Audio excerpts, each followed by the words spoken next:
बिस्मिल्लाहिर्रहमानिर्रहीम। अस्सलाम वालेकुम नाज़रीन, आप यूट्यूब चैनल देख रहे हैं। मैं इमरान खान हूँ। छठी मरतबा वज़ीर आला खैबर पख्तूनख्वा सुहेल अफरीदी पहुँचे अपने लीडर इमरान खान से मिलने के लिए अडयाला जेल।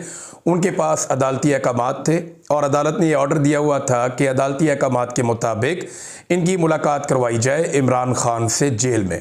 लेकिन छठी मरतबा भी अदालती अहकामात को बूटों तले रौंद दिया गया और ये फैसला किया गया कि मुलाकात नहीं करवानी। तो 6 मरतबा एक शख्स पहुंचा अदालत में। वो लगातार हर हफ्ते अदालत जा रहा है और अदालत के अलावा वो अडयाला जेल जा रहा है और लगातार जा रहा है और फैसला अदालत का लेकर जा रहा है, लेकिन इसके बावजूद उसको मिलने नहीं दिया जा रहा। तो हुज्जत तमाम हो रही है। इसके बाद भी जब कभी सुहेल अफरीदी ने कहा कि मैं एहतजाज का रास्ता अपनाऊंगा, तो बहुत सारे टाउट्स मैदान में आ जाएंगे और वो कहेंगे जी मईशत तबाह होने लगी है, वो कहेंगे जी देखें ये ज़्यादती कर रहे हैं, वो कहेंगे देखें जी ये चढ़ दौड़े हैं। तो ये सारी चीज़ें उन्हें अभी देखनी चाहिए कि जब आप किसी को दीवार के साथ लगाते हैं, आईनी और कानूनी हक आप नहीं देते, जब आप अदालती अहकामात को बूटों तले रौंद देते हैं, तो फिर लोगों के पास एहतजाज के अलावा कोई और रास्ता बचता नहीं है। पूरी दुनिया में ऐसा ही होता है ना, जहाँ जहाँ पे लोग एहतजाज का रास्ता अपनाते हैं वो सिस्टम से तंग आकर अपनाते हैं। उन्हें पता चल जाता है कि सिस्टम काम ही नहीं कर रहा। यहाँ से आगे सिर्फ एहतजाज एक ऐसी चीज़ है जो सिस्टम को काम करने पर मजबूर कर सकती है। तो बहरहाल सुहेल अफरीदी साहब गए और उनके बारे में 2-4 प्रोपेगेंडा थोड़े थे, मैं आपको बताया दूँ। एक तो ये है कि वफाकी हुकूमत के एक वज़ीर ने ये बात कन्फर्म कर दी कि सुहेल अफरीदी की लगातार जासूसी की जा रही है। यानी पाकिस्तान की फेडरेशन लगातार एक वज़ीर आला की जासूसी कर रही है। जासूसी करना आज खुद एक नामुनासिब और गलत चीज़ है। आइन आपको आज़ादी का हक देता है, लेकिन अपने ही शहरियों की और ख़ास तौर पे एक वज़ीर आला की जासूसी करना ये इंतहाई नामुनासिब और घटिया हरकत है और जासूसी की जा रही है।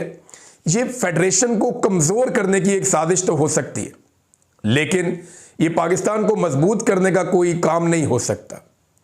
उसकी वजह यह है कि जब आप इस किस्म की हरकतें करेंगे, एक सूबे के आईनी सरबराह की आप जासूसी करेंगे और फिर आप उसका बरमला इजहार भी करेंगे कि जनाब हम इजहार भी कर रहे हैं, हम बता रहे हैं कि हम इस शख्स की जासूसी कर रहे हैं, तो ये आप तौहीन कर रहे हैं उन 4.5 करोड़ लोगों की जिनका वो नुमाइंदा है, या उन वोटरों की जिन्होंने उनको वोट डाले हैं।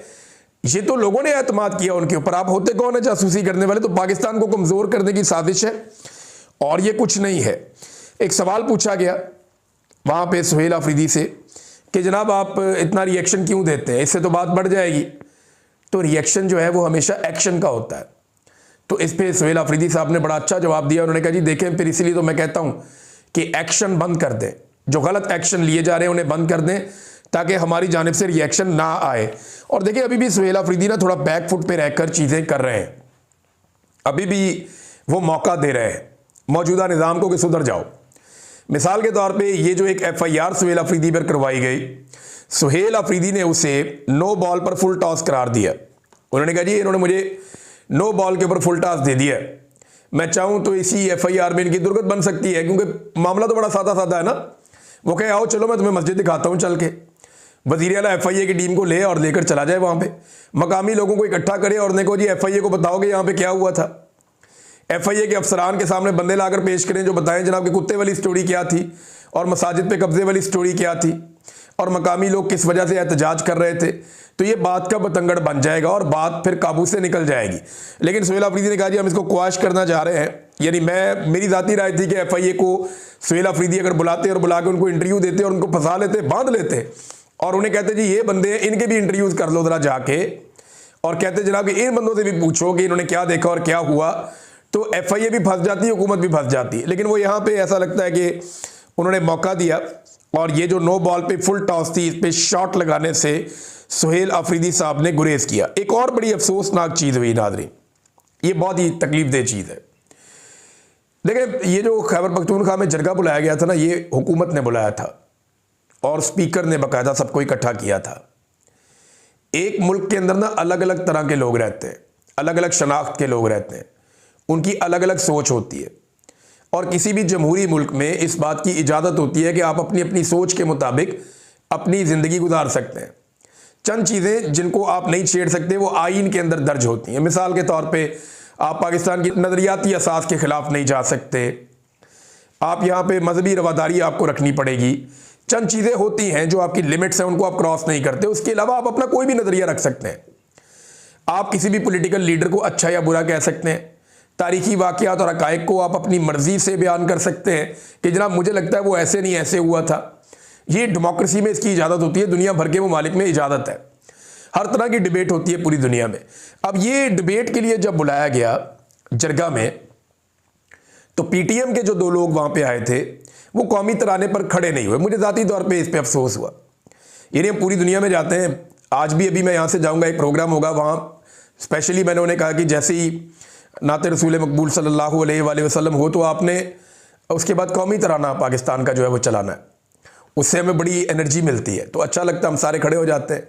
ओवरसीज़ है जितने वहाँ वो खड़े हो जाते हैं, और कई ऐसे लोग जो पाकिस्तानी नहीं भी होते वो भी खड़े हो जाते हैं। मुझे ज़ाती तौर पे अच्छा नहीं लगा जब पीटीएम के लोग खड़े नहीं हुए कौमी तराने पर, मुझे नहीं अच्छा लगा। लेकिन एक बात है कि क्या उसकी बुनियाद पे उन्हें अगवा कर लेना चाहिए? यही तो चीज़ें हैं जिन पे डिबेट करनी है। वो बोलते हैं हम नहीं खड़े हो रहे, वो बोलते हैं हम नहीं खड़े हो रहे, हम कहते हैं जी खड़े होना चाहिए ना, हमें रवादारी एक दूसरे की रखनी चाहिए। अफगानिस्तान का कौमी तराना होगा, मैं वो तब भी खड़ा हो जाऊंगा। यूनाइटेड स्टेट्स का होगा, मैं वहां पे मौजूद होऊंगा, वो सारे लोग एहतरामन खड़े होंगे, मैं भी उनके एहतराम में खड़ा हो जाऊंगा। हर एक के लिए आपको रवादारी की कैफियत रखनी पड़ती है ना। आप जहां मौजूद होते हैं वहां के लोगों की दिलादारी आप नहीं करते। तो पीटीएम के जो वहां पे 2 साथी आए, उन्होंने नामुनासिब रवैया रखा, लेकिन उसके बाद जब वो वहां से निकले तो उन्हें अगवा कर लिया गया। अब ये इंतहाई बेइज्जती की बात है खैबर पख्तूनख्वा की हुकूमत के लिए भी और खैबर पख्तूनख्वा के सूबे के लिए भी, कि 2 लोगों को आपने बुलाया, वो आपकी गारंटी पे आए।